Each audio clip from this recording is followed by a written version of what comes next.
حديث النور والصدق هو الداعي إلى الحق يجمعه البخاري ويهديه إلى الخلق. سيدنا وحبيبنا وحبيب رب العالمين محمد وعلى آله وأصحابه ومن هدى بهديه إلى يوم الدين.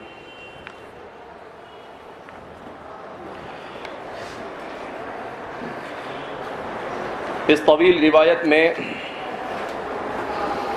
نبی کریم صلی اللہ علیہ وسلم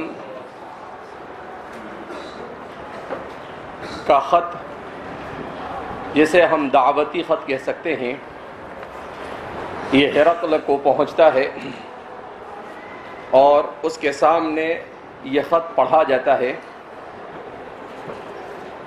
اس خط میں نبی کریم صلی اللہ علیہ وسلم نے کیا لکھا تھا، روایت میں اسی کو بیان کیا گیا ہے کہ آپ صلی اللہ علیہ وسلم نے بسم اللہ الرحمن الرحیم سے اپنے خط کا آغاز کیا، اور پھر اس کے بعد قرآن کریم کی آیت کریمہ یا اہل الکتاب تعالوا الی کلمۃ سواء بیننا وبینکم الا نعبد الا اللہ ولا نشرک به شیئا ولا يتخذ بعضنا بعضا اربابا من دون الله ولا يتخذ بعضنا بعضا اربابا من دون الله، کہ اللہ کو چھوڑ کر ہم میں سے بعض کو اپنا رب نہ بنا بیٹھے. فَإِن تَوَلَّوْا، پس اگر تم روگردانی کرو گے، فَقُولُوا، تو کہو، اشہدوا بِأَنَّا مُسْلِمُونَ، کہ تم گواہ رہو کہ ہم مسلمان ہیں. قال ابو سفیان، یہ آپ صلی اللہ علیہ وسلم کا خط جو ہے وہ یہیں پر ختم ہو جاتا ہے. بہت ہی اختصار کے ساتھ آپ صلی اللہ علیہ وسلم نے انہیں خط لکھا، لیکن انتہائی جامعیت کے ساتھ خط میں آپ نے قرآن کریم کی آیت کو فٹ کر انہیں کہا تعالوا الی کلمۃ. اب یہاں پر ایک سوال یہ پیدا ہوتا ہے کہ الی کلمتین کہا جا رہا ہے، تو اگر یہ لوگ وحدانیت کو ماننے ہی والے تھے تو کوئی جھگڑا ہی نہیں تھا، تب پھر کیوں کہا جا رہا ہے کہ آ جائیے ایک ایسے کلمے کی طرف جو ہمارے اور آپ کے درمیان ایک جیسا ہے، سواء.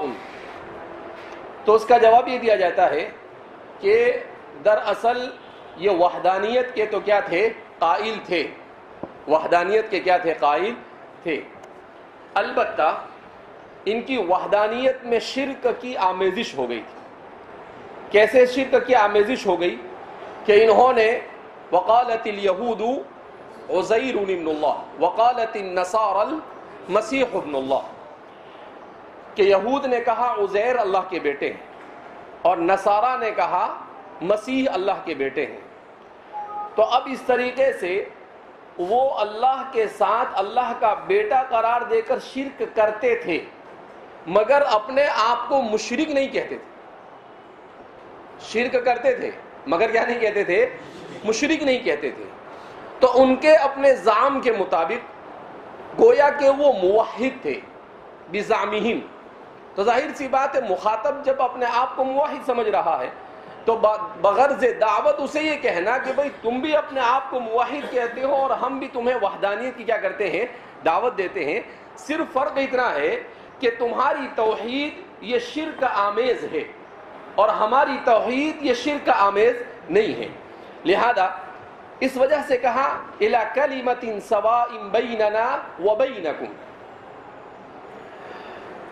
اس کے بعد فرماتے ہیں کہ اس روایت میں نبی کریم صلی اللہ علیہ وسلم کا تذکرہ ہوا، تو اس لیے حافظ ابن حجر اسقلانی اور ہمارے شارحین حدیث نے ایک بحث یہ چھیڑی ہے کہ براہ راست آپ صلی اللہ علیہ وسلم کا تذکرہ اس روایت میں پہلی بار آیا من محمد. تو محمد آپ صلی اللہ علیہ وسلم کا جو نام ہے، اس میں سب سے پہلی بحث یہ کرتے ہیں ہمارے شارحین کہ محمد آپ کا نام ہے تو یہ آپ کا ایک نام ہے یا ایک سے زائد نام ہے؟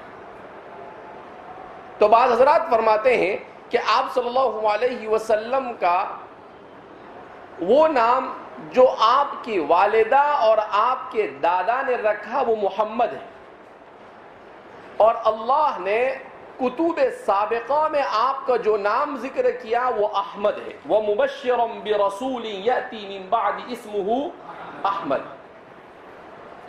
تو فرماتے ہیں کہ اصل یہ دو نام ہیں، محمد اور احمد۔ البتہ خود نبی کریم صلی اللہ علیہ وسلم نے بخاری کی روایت میں آگے چل کر ہے، حضور نے فرمایا کہ وَأَنَا مُحَمَّدٌ وَأَحْمَدُ وَحَاشِرٌ وَعَاقِبٌ وَمَاحِي۔ حضور نے اپنے 5 نام ذکر کیے کہ میں محمد بھی ہوں، میں احمد بھی ہوں، میں ماحی بھی ہوں، اور حضور نے خود اس کی تشریح بھی کی، وَمَحَ اللَّهُ بِيَ الشِّرْكَ، اور اللہ نے میرے ذریعے سے شرک کو مٹایا۔ اسی طریقے سے حضور نے فرمایا حاشرٌ، کہ قیامت کے دن میدان حشر میں لوگ جب پریشان ہوں گے تو ان کی پریشانیوں کو دور کرنے کے لیے اللہ رب العزت کے دربار میں حاضر ہوں گا، اس لیے کہ تمام انبیاء کہیں گے نفسی نفسی، اور حضور فرمائیں گے امتی امتی۔ تو اس لیے آپ کو حاشر بھی کہا جاتا ہے اور آپ کو عاقب بھی کہا جاتا ہے، کیونکہ آپ تمام انبیاء کے بعد سب سے اخیر میں آئے۔ تو اس لیے بخاری کی اس روایت سے پتہ چلتا ہے کہ آپ کے 5 نام ہیں، محمد، احمد، ماحی، حاشر اور عاقب۔ بعض حضرات فرماتے ہیں، حافظ ابن حجر اسقلانی فرماتے ہیں کہ بعض حضرات کا یہ دعویٰ ہے کہ آپ صلی اللہ علیہ وسلم کے 99 نام ہیں جیسا کہ اللہ کے 99 نام ہیں۔ تو اللہ کے بھی 99 نام ہے اور آپ صلی اللہ علیہ وسلم کے بھی کتنے نام ہیں؟ 99 نام ہیں۔ حافظ ابن حجر اسقلانی فرماتے ہیں کہ بعض حضرات کی رائے یہ ہے کہ اللہ رب العزت، اللہ کے رسول صلی اللہ علیہ وسلم کے اسماء کی تعداد 300 ہے۔ اللہ کے رسول صلی اللہ علیہ وسلم کے اسماء کی تعداد کتنی ہے؟ 300 ہے۔ بعض صوفیہ کی طرف منسوب کیا جاتا ہے کہ وہ یہ کہتے ہیں کہ نبی کریم صلی اللہ علیہ وسلم کے اسماء کی تعداد اور اللہ کے اسماء کی تعداد 1000 ہے۔ اسماء اللہ 1000 و اسماء رسول اللہ صلی اللہ علیہ وسلم 1000۔ اب یہ جو سارے نام ہیں دوسرے، یہ اصل نام نہیں بلکہ آپ صلی اللہ علیہ وسلم کے اسماء صفتی ہے۔ جیسے اللہ کا اسم ذات تو ایک ہے اللہ، البتہ دوسرے تمام نام یہ کون سے ہیں؟ صفاتی نام ہے، کہ یہ وہ چیز، وہ اوصاف ہے جس سے اللہ کی ذات متصف ہے۔ تو نبی کریم صلی اللہ علیہ وسلم بھی جن بہت ساری صفات سے متصف تھے، ان تمام کے تمام صفات کے ساتھ جو آپ کے نام رکھے گئے ان نام کو اسماء صفاتی کہا جاتا ہے۔ تو اس کے سلسلے میں بعض حضرات کا کہنا ہے کہ 1000 نبی کریم صلی اللہ علیہ وسلم کے نام ہے۔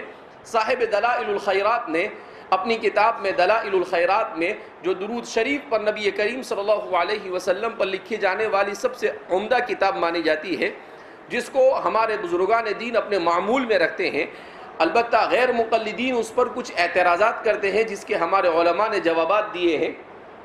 اس کتاب میں بھی انہوں نے آپ صلی اللہ علیہ وسلم کے تقریباً 300 ناموں کو جمع کیا ہے، اور اس میں لکھا ہے کہ آدمی کو سیدنا محمد سیدنا احمد صلی اللہ علیہ وسلم کے ساتھ ہفتے میں کم از کم 1 مرتبہ اس کا ورد کرنا چاہیے، تاکہ آپ صلی اللہ علیہ وسلم کا جو حق ہمارے اوپر ہے وہ حق کیا ہو سکے؟ ادا ہو سکے۔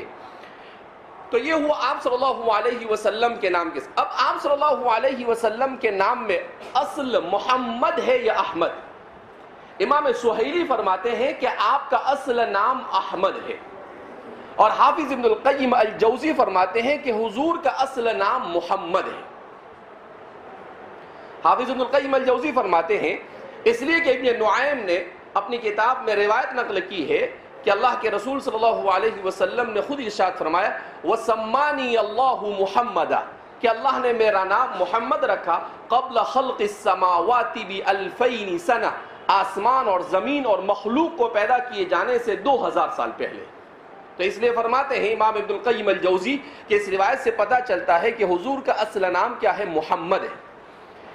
اسی طریقے سے حافظ ابن القیم الجوزی فرماتے ہیں امام ابن عساکیر نے بھی اپنی کتاب التاریخ میں اس بات کو نقل کیا ہے کہ آپ صلی اللہ علیہ وسلم نے ارشاد فرمایا سمانی اللہ محمد وآدم بین الطین والتراب، کہ آدم تو ابھی پیدا بھی نہیں ہوئے تھے، مٹی اور پانی میں تھے، اسی وقت سے اللہ نے میرا نام کیا رکھ دیا تھا؟ محمد۔ تو ان دلائل کی بنیاد پر آپ نے کہا کہ آپ کا اصل نام محمد ہے۔ البتہ کتب سابقہ میں آپ کا نام احمد مذکور ہے۔ پھر اس کے بعد آپ کا نام محمد کس نے رکھا؟ تو اس سلسلے میں بعض روایت میں ہے کہ آپ کا نام محمد اللہ رب العزت نے رکھا، بعض روایتوں سے پتہ چلتا ہے کہ آپ کی والدہ حضرت بی بی آمینہ نے رکھا، اور بعض روایتوں سے پتہ چلتا ہے کہ عبد المطلب نے آپ کا نام کیا رکھا؟ محمد رکھا۔ امام طبری نے ان سب کو جمع کیا اور ان سب میں تطبیق دینے کی کوشش کی، تو وہ ساری روایتوں کو جمع کرنے کے بعد وہ فرماتے ہیں، تاریخ طبری کے مصنف تاریخ الامم والملوک ان کی کتاب ہے، تو تاریخ الامم والملوک میں وہ فرماتے ہیں کہ اصل میں یہ نام تو اللہ رب العزت کی طرف سے تجویز کیا گیا تھا۔ آپ کی والدہ حضرت بی بی آمینہ، ان کے بارے میں آتا ہے کہ وہ فرماتی ہیں کہ میں نے خواب دیکھا، اس خواب میں مجھے کسی کہنے والے نے کہا کہ دیکھو آپ کے یہاں پر ایک بچے کی ولادت ہوگی جس سے آپ اس وقت حاملہ ہیں، فَسَمِّيهُ مُحَمَّدًا، تو اس کا نام آپ محمد رکھ دینا۔ اب وہ فرماتی ہے کہ اس کے بعد عبد المطلب جب خبرگیری کے لیے میرے پاس آئے تو میں نے اس خواب کا ان کو تذکرہ کیا کہ میں نے اس طریقے سے خواب دیکھا اور کسی کہنے والے نے مجھے ایسا کہا، اور فرماتی ہے کہ اس نے مجھے ایسا بھی کہا کہ تمہارے بطن سے پیدا ہونے والا یہ بچہ ایسا ہوگا کہ اہل زمین بھی اس کی تعریف کریں گے اور اہل سما بھی اس کی تعریف کریں گے۔ تو فرماتے ہیں کہ میں نے، عبد المطلب کہتے ہیں کہ میں نے بھی خواب دیکھا، اور میں نے بھی خواب میں یہ دیکھا کہ اللہ رب العزت نے میری پشت سے ایک روشنی نکلی اور اس روشنی سے پوری دنیا آسمان اور زمین کیا ہو گئی؟ منور ہو گئی۔ تو میں نے تعبیر بتانے والے سے دریافت کیا کہ اس کی تعبیر کیا ہے، تو کہا کہ آپ کی نسل سے ایسا بچہ پیدا ہوگا جو بچہ پوری دنیا میں اپنا نام بنائے گا اور جس کی تعریف پوری دنیا کرے گی اور جس کے ذریعے سے ہدایت کے راستے دنیا کے اندر میں کھول دیے جائیں گے۔ تو فرماتے ہیں کہ ان سب روایتوں کو جمع کرنے کے بعد پتہ چلتا ہے کہ اللہ نے عبد المطلب کو بھی خواب دکھایا، بی بی آمینہ کو بھی خواب دکھایا، اور اس طریقے سے ان لوگوں کو یہ کہا کہ وہ ان کا نام محمد رکھے۔ اسی لیے عبد المطلب فرماتے ہیں فَإِذَا سَمَّيْتُ مُحَمَّدًا، میں نے آپ کی ولادت کے بعد جب آپ کا نام محمد رکھا، فَجَمَعَ أَهْلُ مَكَّةَ، تو اہل مکہ جمع ہوئے اور مجھ سے کہا کہ سَمَّيْتَ بِاسْمٍ غَيْرِ اسْمِ آبَائِكَ وَأَجْدَادِكَ، کہ آپ نے کیسا نام رکھا؟ آپ کے آبا و اجداد میں کسی کا ایسا نام ہے ہی نہیں، آپ نے نیا نام کہاں سے اٹھا کر لائے؟ تو انہوں نے کہا کہ دیکھو یہ حمیدہ سے بنا ہے جس کی تعریف کی جاوے، کیونکہ میں یہ دیکھ رہا ہوں کہ یہ پیدا ہونے والا آسمان اور زمین میں اس کی تعریف کی جانے والی ہے، اس لیے میں نے یہ نام رکھا ہے۔ تو آپ نے لوگوں کو یہ جواب دے کر ان کو کیا کر دیا؟ واپس کر دیا، کہا کہ میرے بیٹے کا بیٹا ہے، میرا پوتا ہے، میں جو بھی نام رکھوں، آپ کو اس پر اعتراض کرنے کا کوئی حق ہے نہیں۔ پھر حافظ ابن حجر اسقلانی وغیرہ نے ایک بحث یہ اٹھائی کہ حضور کی بعثت سے پہلے کیا کسی کا نام محمد تھا یا نہیں؟ میں نے کہا نا یہ ہمارے محدثین اندھی کی چندی کرتے ہیں۔ تو فرماتے ہیں کہ اس سلسلے میں بات قاضی عیاض فرماتے ہیں کہ 6 لوگوں کے نام آپ کی ولادت سے پہلے محمد تھے، اور وہ فرماتے ہیں کہ وہ بھی محمد نام اس لیے کہ وہ لوگ ملک شام کا سفر کیا کرتے تھے، اہل کتاب کے ساتھ ان کے روابط تھے۔ تو فرماتے ہیں کہ انہوں نے اہل کتاب کے بعض علماء سے یہ سنا کہ آخری نبی آنے والے ہیں جن کا نام محمد اور احمد ہوگا، لہذا وہاں سے سن کر انہوں نے بھی اپنے بیٹوں کا نام محمد رکھا کہ ہو سکتا ہے وہ محمد یہی ہو جائے. تو اس طرح سے قاضی عیاض فرماتے ہیں کہ 6 لوگوں نے یہ نام رکھے. حافظ ابن حجر اسقلانی فرماتے ہیں تتبعت، میں نے تاریخ کی کتابوں کو کھنگالنا شروع کیا، فوجدت 20 شخصا اسماؤہم محمد، کہ میں نے 20 لوگوں کو پایا جن کے نام کیا ہے؟ محمد ہے. پوری تاریخ کی کتابوں کو کھنگالا اور میں اس نتیجے پر پہنچا. البتہ 5 کے سلسلے میں مجھے اشتباہ ہے کہ وہ تکرار کے ساتھ ہے، لہذا میں اتنا کہہ سکتا ہوں کہ حضور کی بعثت سے، یعنی آپ صلی اللہ علیہ وسلم کی ولادت کے زمانے ہی میں تقریباً عرب میں 15 لوگوں کے نام محمد رکھے گئے. کتنے لوگوں کے نام؟ تو حافظ ابن حجر اسقلانی فرماتے ہیں کہ 15 لوگ ایسے ملتے ہیں جن کا نام محمد تھا. اور یہ بھی اسی وجہ سے انہوں نے رکھا تھا کہ انہوں نے کہیں سے اہل کتاب سے سن لیا اور انہوں نے سوچا کہ ہو سکتا ہے ہم نام رکھ لے اور ہمارے یہاں ہی وہ محمد آ جاوے، تو اس طریقے سے انہوں نے یہ نام رکھے. ورنہ عربوں کے یہاں پر یہ نام بالکل بھی مشہور نہیں تھا اور نہ کوئی اس نام کے ساتھ نام رکھا کرتا تھا. تو یہ نبی کریم صلی اللہ علیہ وسلم کے نام کے سلسلے میں ایک بحث ہے جو ہمارے محدثین نے چھیڑی ہے. اسی طریقے سے ایک بحث یہ بھی آتی ہے کہ آپ صلی اللہ علیہ وسلم نے فضیلت بیان کی ہے کہ اگر کوئی آدمی اپنے بیٹے کا نام محمد رکھے گا تو قیامت کے دن میں اس کی سفارش کروں گا. تو اسی لیے حضرات صحابہ بکثرت اپنے بیٹوں کے 2 نام رکھتے تھے، یا تو عبداللہ، عبد الرحمن وغیرہ رکھتے تھے، یا محمد نام رکھتے تھے.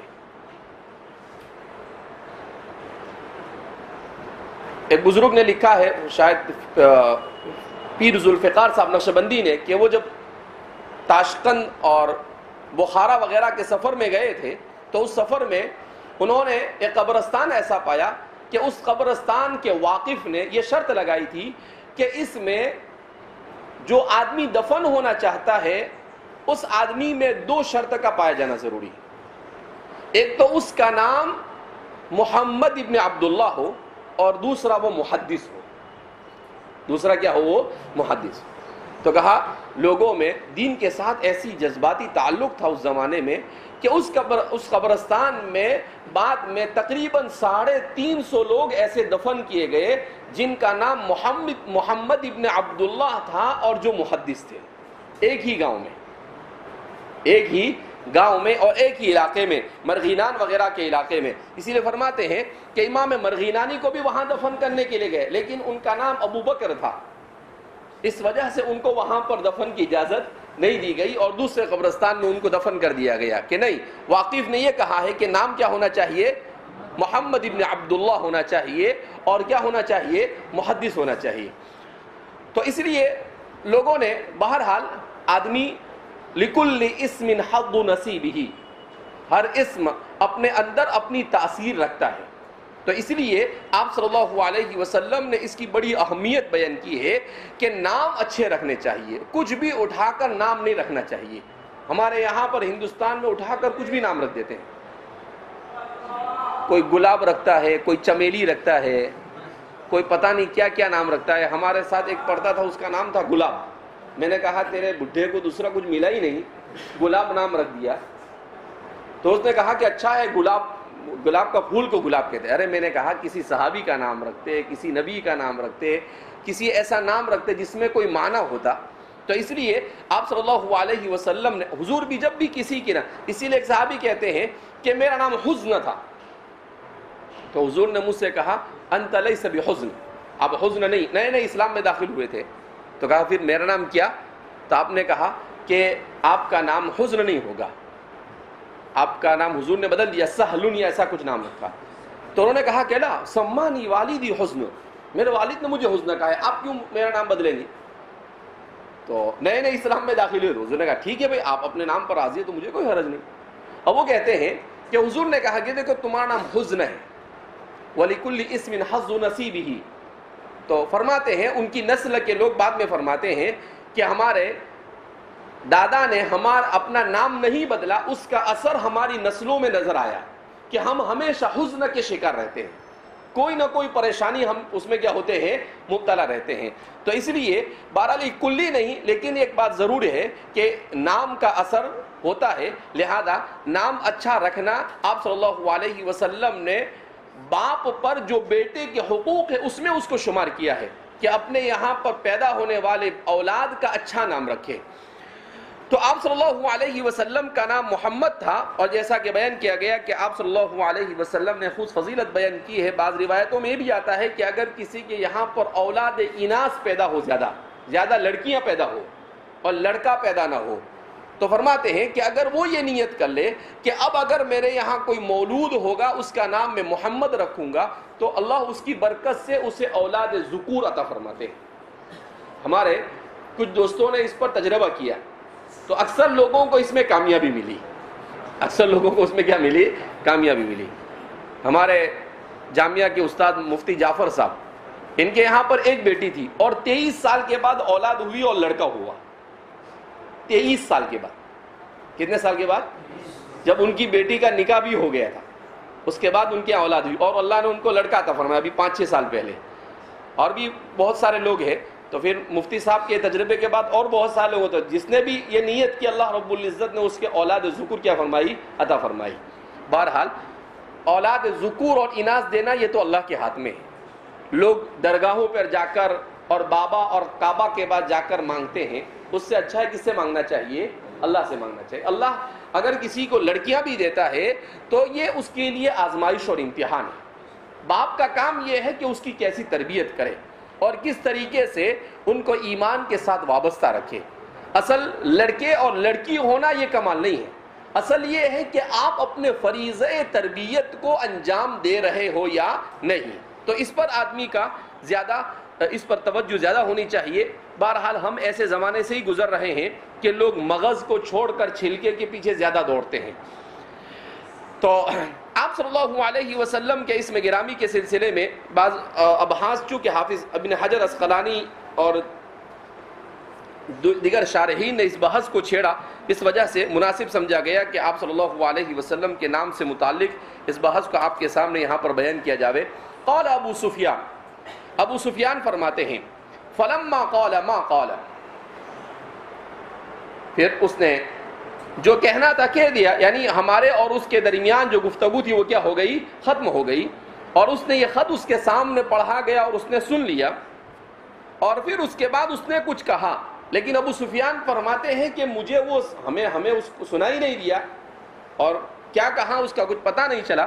وفرغ من قراءۃ الکتاب، اور کتاب کے یعنی کتاب سے مراد خط کے پڑھنے سے فارغ ہو گئے۔ کثر عنده الصخب، دو لفظ یہاں پر آتے ہیں، کثر عنده الغلط اور کثر عنده الصخب، دونوں لفظ استعمال کیے گئے ہیں، دونوں کے معنی آتے ہیں شور شرابہ۔ تو فرماتے ہیں کہ اس کے پاس شور شرابہ ہونے لگا۔ اب سوال پیدا ہوتا ہے کہ کس چیز کا شور شرابہ ہے؟ تو فرماتے ہیں فارتفعت الاصوات، آواز بلند ہونے لگی، لوگ چیخنے اور چلانے لگے۔ وَأُخْرِجْنَا، اور ہمیں نکال دیا گیا۔ تو ابو سفیان کہتے ہیں کہ میرے اور اس کے درمیان محادثہ ہوا، تفصیل کے ساتھ اس نے سوالات کیے، میں نے جوابات دیے، اور میرے جواب کے بعد اس نے اس پر اپنا تجزیہ پیش کیا، تبصرہ پیش کیا کہ بھئی آپ نے جو سوالات کے جوابات دیے اس کی روشنی میں یہ کہا جا سکتا ہے، اس کو تجزیہ کہتے ہیں۔ تو اس تجزیے کے بعد جب وہ خط اس کے سامنے پڑھا گیا تو اب اس کے بعد اس کے سامنے اس کی مجلس میں شور شرابہ شروع ہو گیا۔ حضرات محدثین فرماتے ہیں کہ شور شرابہ کیوں ہوا؟ تو فرماتے ہیں کہ بعض حضرات کو یہ خدشہ ہوا کہ ہرقل اسلام میں داخل ہو جائے گا، لہذا لوگوں نے ہرقل کی مخالفت کیا کر دی؟ شروع کر دی۔ تو اس کا شور شرابہ تھا۔ بعض حضرات نے کہا کہ جب ہرقل نے یہ ساری چیزوں کی تصدیق کر دی تو ان لوگوں کے درمیان اختلاف ہو گیا، بعض لوگ ہرقل کی تائید میں ہو گئے اور بعض لوگ ہرقل کی مخالفت میں ہو گئے۔ تو اس وجہ سے شور شرابہ اور ایک دوسرے کے ساتھ وہ بحث و مباحثہ کرنے لگے۔ اور بعض نے کہا کہ یہ شور شرابہ اس لیے تھا کہ جب خط پڑھ لیا گیا، سارا تجزیہ ان کے سامنے آیا، تو وہ آپس ہی میں ایک دوسرے کے ساتھ کیا کرنے لگے؟ گفتگو کرنے لگے اور آپس میں تبصرہ کرنے لگے کہ یہ ہے کیا، اب ہوگا کیا۔ تو اس لیے آواز وہ اخرجنا، ابو سفیان کہتے ہیں اور ہمیں وہاں سے نکال دیا گیا، ہمیں کہا گیا کہ بھئی آپ یہاں سے تشریف لے جائیں، آپ کا کام کیا ہو گیا؟ ختم ہو گیا۔ سوال پیدا ہوتا ہے کہ کیوں ان کو وہاں سے نکال دیا گیا؟ تو فرمائے کہ اس کی ایک وجہ یہ ہو سکتی ہے کہ وہ بادشاہ ہرقل اور اس کے جو وزراء تھے وہ یہ نہیں چاہتے تھے کہ ان کا داخلی مسئلہ ان کے سامنے آئے اور وہ دنیا میں جا کر لوگوں کو بیان کرے کہ وہاں پر ایسا ایسا جھگڑا ہوا۔ اس لیے قبل اس کے کہ ان کے درمیان کوئی شدید اختلاف شروع ہو اور کوئی بحث، گرما گرم بحث ہو یا مار پیٹ ہو جاوے، اس سے پہلے ان سے کہا کہ بھئی ابھی آپ یہاں سے بورے بستر لے کر کیا ہو جاؤ، نکل جاؤ۔ اس لیے ان کو نکال دیا تاکہ ان کی جو پالیسی ہے اس پر پردہ پڑا رہے اور کسی کو پتہ نہ چلے اور وہ راز میں رہے، اس لیے نکال دیا گیا۔ اور بعض نے کہا کہ بھئی ابو سفیان کو جس مقصد سے بلایا تھا وہ مقصد کیا ہو گیا؟ پورا ہو گیا۔ اس سے پوچھنا تھا، ان سے پوچھ لیا، خط پڑھ لیا گیا، بات ختم ہو گئی، تو اس لیے ان سے کہا کہ بھئی آپ کا کام ختم ہوا، آپ یہاں سے کیا ہو جاؤ، چلے جاؤ۔ تو اس لیے ابو سفیان فرماتے ہیں وہ اخرجنا، اور ہمیں وہاں سے نکال دیا گیا۔ ابو سفیان فرماتے فقلت لاصحابی، تو میں نے اپنے ساتھیوں سے کہا، حین اخرجنا، جب ہم وہاں سے نکال دیے گئے، لقد امیر امر ابن ابی کبشۃ انہ یخاف ملک بنی الاصفر۔ اور فرماتے ہیں آگے ابو سفیان اپنا تجزیہ پیش کرتے ہیں کہ سب جب ان کے سامنے ہوا تو ان کے دماغ میں کیا آیا، انہوں نے جو ہے وہ صاف صاف کہہ دیا، کوئی چیز چھپائی نہیں ابو سفیان نے۔ اسی لیے فرماتے ہیں کہ نبی کریم صلی اللہ علیہ وسلم کی بعثت اہل مکہ میں اس لیے بھی ہوئی کہ نبی کا سب سے پہلے الصادق الامین ہونا کیا ہے؟ ضروری ہے۔ کہا یہ زمانے جاہلیت میں چاہے کتنی برائیوں سے دو چار تھے، مگر ایک چیز تھی ان کے یہاں پر، اہل مکہ کے یہاں پر، یہ جھوٹ نہیں بولتے۔ یہ کیا نہیں کرتے تھے؟ جھوٹ سے بالکل بڑی نفرت تھی ان لوگوں کو، اور نبی کے لیے سب سے زیادہ، بلکہ یہ کہتے ہیں انسان کے صحیح معنی میں انسان ہونے کے لیے ضروری ہے اس کا سچا ہونا۔ اگر سچا ہے تو انسان ہے، اگر جھوٹا ہے تو انسان ہو کر بھی انسان نہیں۔ کیوں؟ اس لیے کہ سچ یہ انسان کے لیے دوسری بہت ساری خوبیوں کو کھینچ کر لاتی ہے۔ اسی لیے حضور نے فرمایا الصدق ینجی والکذب یہلک، کہ صدق نجات دیتا ہے اور کذب ہلاک کرتا ہے۔ الصدق ینجی فی الدنیا والآخرہ، دنیا میں بھی انسان کو اس کی وجہ سے نجات ملتی ہے اور آخرت میں بھی نجات ملتی ہے، اور جھوٹ کی وجہ سے انسان دنیا میں بھی پریشانی اور بدنامی کا شکار ہوتا ہے، اور آخرت میں تو اللہ کے یہاں پر باقاعدہ فہرست تیار ہوتی ہے جس میں ایک صادقین کی ہوتی ہے اور ایک کاذبین کی ہوتی ہے۔ حدیث میں آتا ہے کہ جب کوئی بندہ جھوٹ بولتا ہے تو ایک دو مرتبہ اسے مہلت دی جاتی ہے، پھر اس کے بعد اللہ فرشتوں سے کہتے ہیں اکتبوہ من الکاذبین، کہ اس کو کاذبین میں لکھ دو، اس لیے کہ جھوٹ کا کیا بن گیا ہے؟ عادی بن گیا ہے۔ اور اگر کوئی آدمی سچ بولتا رہتا ہے تو پھر فرماتے ہیں اکتبوہ من الصادقین، اس کو کس میں لکھو؟ صادقین میں لکھو۔ اس لیے صدق یہ بہت اہم وصف ہے جس سے متصف ہونا بہت ضروری ہے۔ ہمارے زمانے میں اس کا فقدان ہے۔ آدمی اپنے چھوٹے چھوٹے مفاد کے لیے کیا بولتا ہے؟ جھوٹ بولتا ہے۔ چھوٹا سا کسی چھوٹی سی پریشانی سے سوتا رہتا ہے، استاد بولتا ہے سو رہا، نہیں سویا۔ ہمارے استاد مولانا مفتی جعفر صاحب، وہ ہم عربی چہارم پڑھاتے تھے، تو ایک طالب علم نے نیند نکالی، تو نکال دیا، ایسے سو گیا، تو کہا کہ بھائی آپ سو رہے ہو، آگے بیٹھتا تھا، تو وہ سو رہا تھا حالانکہ، تو نہیں سوئے میں، تو آپ نے فوراً برجستہ جملہ کہا سونے والا کبھی سچ بولتا نہیں، سونے والا اپنے سونے کا کبھی اقرار کرتا نہیں۔ پھر اس نے فوراً کہا کہ ہاں حضرت میں سو رہا تھا، کہا لیکن پہلے آپ نے کیا کر دیا؟ نہ کہہ دیا کہ میں سویا نہیں۔ تو ہم نے کہا کہ حضرت یہ ویسے جھوٹ نہیں بولتے ہیں یہ، لیکن حالت نوم میں انہوں نے جھوٹ بول دیا، حالت نوم میں کیا بول دیا انہوں نے؟ جھوٹ بول دیا۔ بہرحال تو آدمی کو اس چیز سے کیا ہونا چاہیے؟ اپنے آپ کو صادق بنانے کی کیا کرنی چاہیے؟ کوشش کرنی چاہیے۔ ان سب چیزوں سے یہی بات پتہ چل رہی ہے۔ بہرحال تو آگے عجیب و غریب بات فرماتے ہیں کہ لقد امیر امر ابن ابی کبشۃ، اب یہ ایسی تعبیر استعمال کی کہ ہمارے محدثین سر ڈھونڈنے لگے کہ یہ آخر ابو سفیان کہنا کیا چاہتے ہیں، یہ عمرو ابن ابی کبشہ ہے کیا مسئلہ۔ اب اس کو ڈھونڈنے میں ایسے پریشان ہوئے کہ ابن ابی کبشہ ہے کون شخصیت۔ تو بعض حضرات نے تو کہا کہ عمرو ابن ابی کبشہ یہ ایک ضرب المثل تھی، قریش کی یہاں پر مشہور تھی۔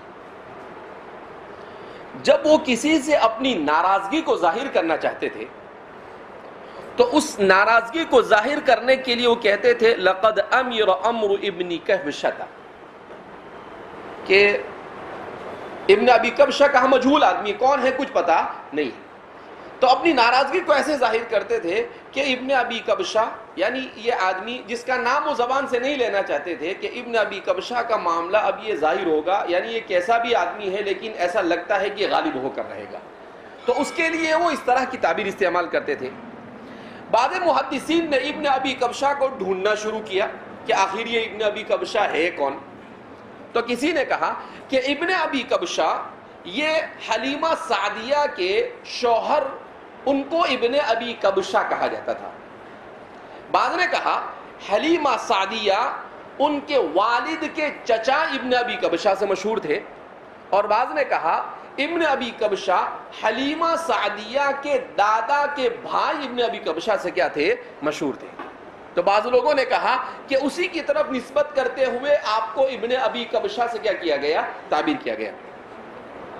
بعض نے کہا نہیں، ابو کبشہ یہ آپ صلی اللہ علیہ وسلم کے ننیال میں، یعنی آپ صلی اللہ علیہ وسلم کا تعلق قبیل بنو نجار سے تھا، تو آپ صلی اللہ علیہ وسلم کے نانا کی کنیت ابو کبشہ تھی۔ بعض نے کہا کہ آپ کے ننیال میں آپ کے آبا و اجداد میں کسی کی کنیت ابو کبشہ تھی، اسی کی طرف نسبت کرتے ہوئے ابن ابی کبشہ کہا گیا۔ بعض نے کہا کہ آپ صلی اللہ علیہ وسلم کے ددیال میں کسی کو ابو کبشہ سے تعبیر، اور اس کے لیے مختلف لوگوں کے نام، لیکن کوئی مستند اور مضبوط بات نہیں اس سلسلے میں۔ حافظ ابن حجر اسقلانی فرماتے ہیں، اور امام بدر الدین العینی وغیرہ فرماتے ہیں، کرمانی اور قسطلانی وغیرہ فرماتے ہیں کہ کوئی مضبوط بات اس سلسلے میں ہم تک نہیں پہنچی۔ لوگوں نے ہر طرح سے ابو کبشہ نامی شخصیت کو حضور کے ددیال میں، حضور کے ننیال میں، اور حضور کے رضاعت کے جو رشتہ ہے اس میں سب جگہ پر تلاش کیا، تو کہیں پر کسی کو ابو کبشہ ملا تو انہوں نے کہا کہ اسی کی طرف نسبت ہے۔ تو عام طور پر رجحان حضرات محدثین کا یہ ہے کہ صحیح یہ ہے کہ وہ اپنی ناراضگی کو ظاہر کرنا چاہ رہے تھے۔ کون؟ ابو سفیان۔ اس لیے کہہ رہے تھے کہ یہ ابو کبشہ کا معاملہ ہی کچھ الگ ہے۔ ایسا لگتا ہے جیسا کہ ہرقل نے کہا، اس سے ایسا لگتا ہے کہ ابو کبشہ ابن ابی کبشہ یہ کیا ہوں گے، مشہور ہوں گے، اور ان کو دنیا پر حکمرانی اور عزت کیا ہوگی، حاصل ہوگی۔ تو عام طور پر حضرات محدثین یہی تجزیہ پیش کرنے کی کوشش کرتے ہیں کہ اگرچہ لوگوں نے ابو کبشہ نامی شخصیت کو بہت تلاش کیا اور کوشش کی اور یہ کہا کہ بھئی فلاں کو کہا فلاں کو، لیکن صحیح یہ ہے کہ ابو سفیان کی نظر میں ایسا کوئی ابو کبشہ نہیں تھا۔ بہرحال تو فرماتے ہیں لقد امر عمرو ابن ابی کبشہ، کہ ابن ابی کبشہ کا معاملہ یہ غالب ہو کر رہے گا، بڑا ہو کر رہے گا، عظیم ہو کر رہے گا۔ اس کے اصل معنی امیرہ کے معنی یہاں پر آتے ہیں عظومہ، یعنی بڑا ہونا، یعنی آپ کو عزت ملے گی ایسا لگتا ہے، وہ اس کا کہنا مقصود تھا۔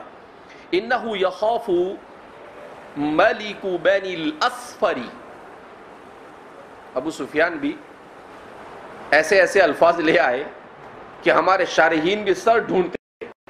ایک تو ابھی ابن ابی کبشہ میں سے نکلے نہیں تھے کہ پھر آگے چل کر بنی الاصفر میں آ کر پھنس گئے۔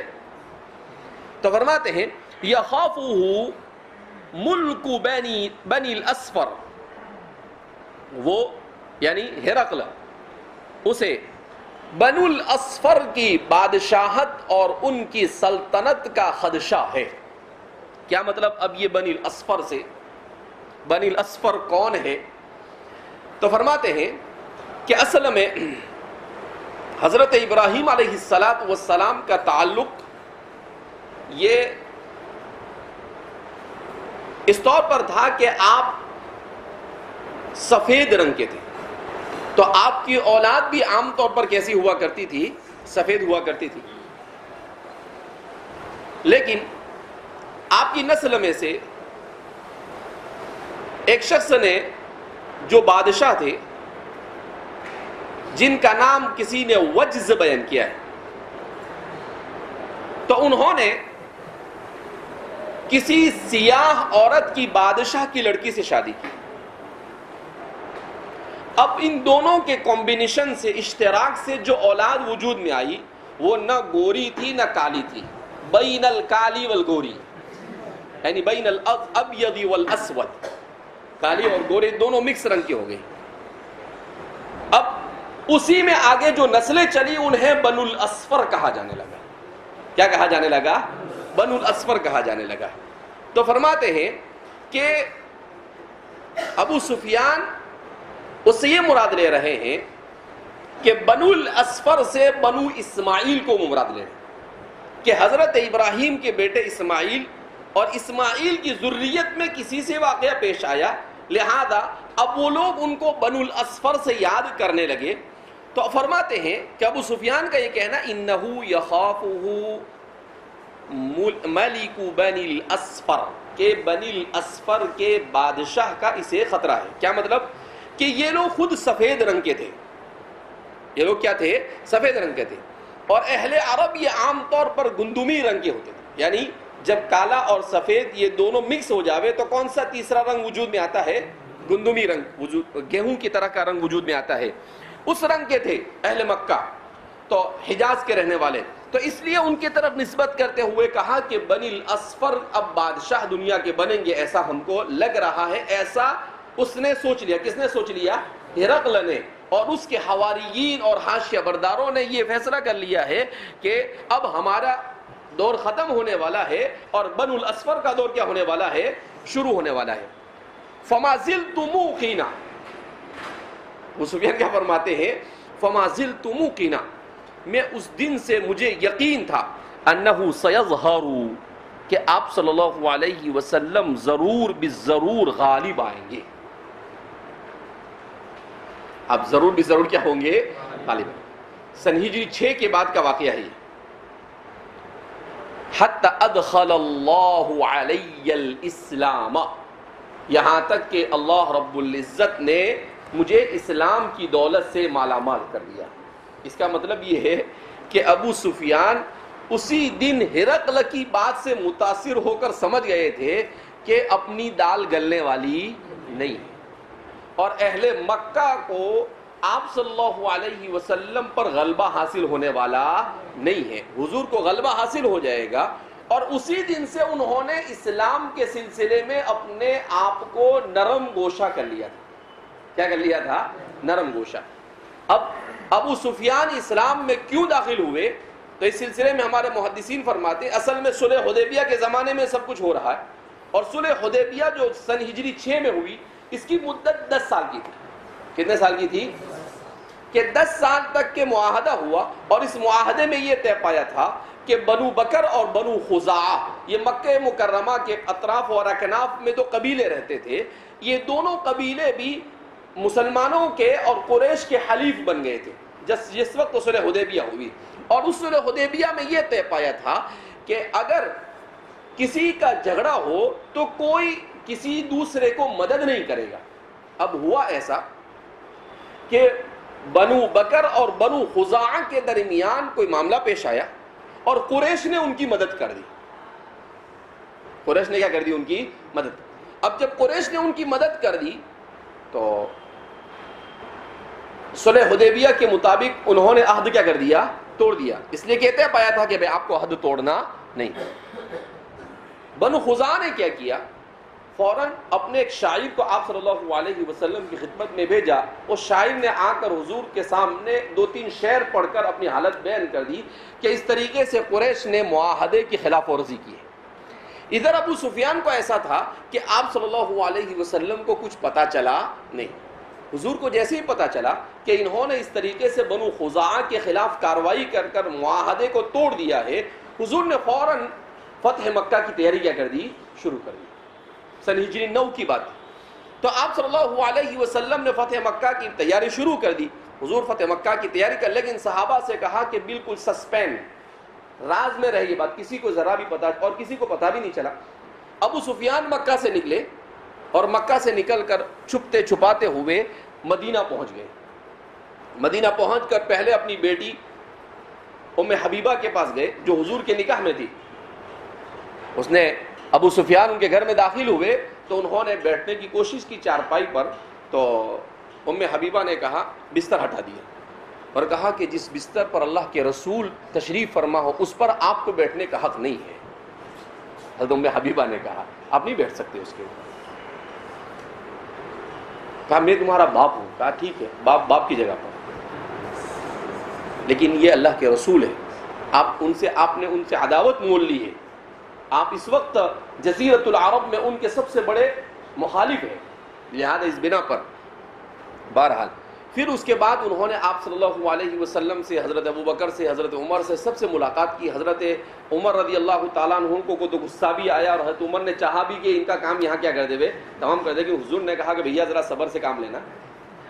تو انہوں نے کوشش کی، ان کو ایسا تھا کہ حضور کو کچھ پتا نہیں، تو انہوں نے کیا چاہا کہ آپ سے ملاقات کرنے کے بعد اس سلسلے میں اگر ان کو پتا چل گیا ہو تو معلوم ہوگا تو معافی وافی مانگ کر آگے مسئلہ اور بڑھا دیں گے اور 10 سال جو ہے وہ پورے کروائیں گے۔ لیکن حضور کو پتا چل گیا تھا۔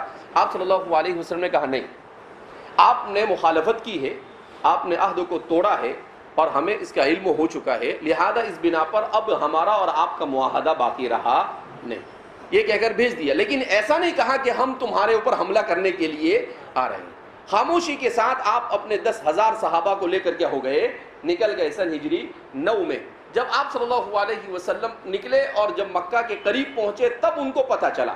اس کا مطلب یہ ہے کہ آپ صلی اللہ علیہ وسلم کا انٹیلیجنس کا نظام بڑا مضبوط تھا کہ اتنا بڑا لشکر لے کر آپ نکلے، 5-6 دن تک چلتے رہے مگر دشمن کو اس کی ہوا نہیں لگی، اور آپ نے پورا پلان بنانے کے باوجود بھی۔ تو اس کا کیا مطلب ہوا کہ نبی کریم صلی اللہ علیہ وسلم جہاں پر نبی تھے، داعی تھے، وہیں پر آپ انتہائی درجہ ذہین قسم کے حکمران بھی تھے۔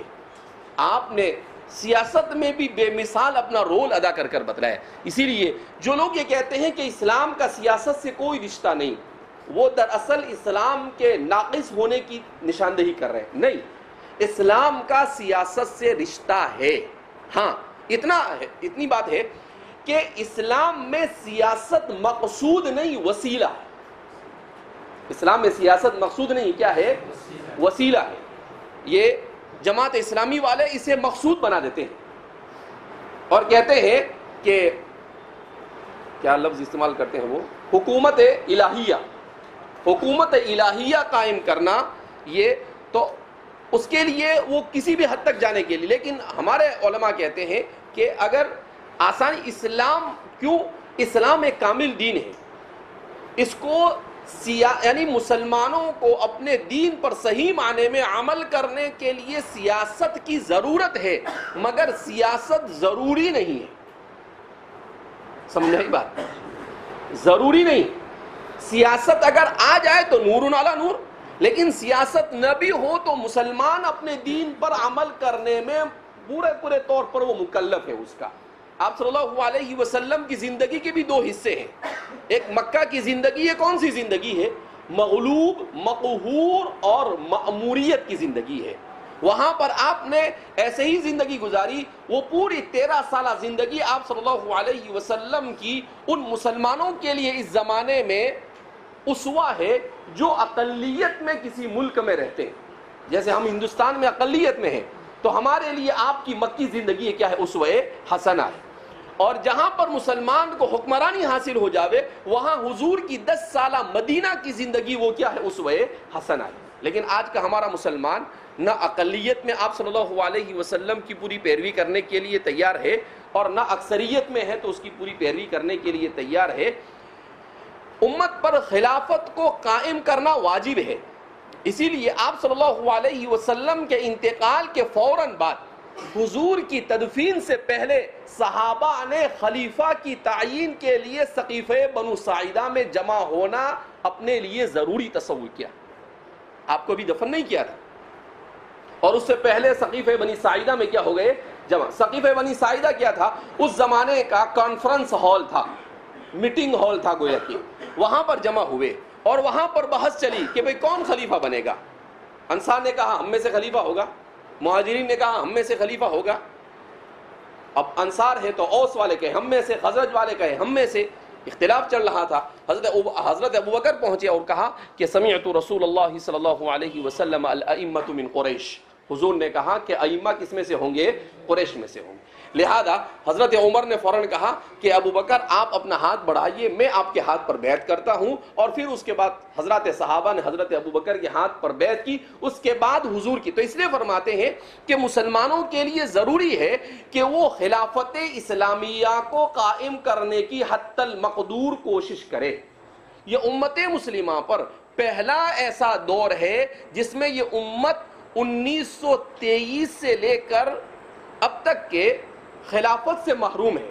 اب عمارت قائم ہوئی ہے جس کو خلافت ہی کہا جائے گا دنیا کی کسی خطے میں، لیکن یہ پہلی مرتبہ تاریخ میں ایسا ہوا ہے کہ امت تقریباً 100 سال تک خلافت سے محرومیت کے ساتھ زندگی کیا کر رہی ہے؟ گزار رہی ہے. تو فرماتے ہیں یہ امت کی بدعمالی کا نتیجہ ہے.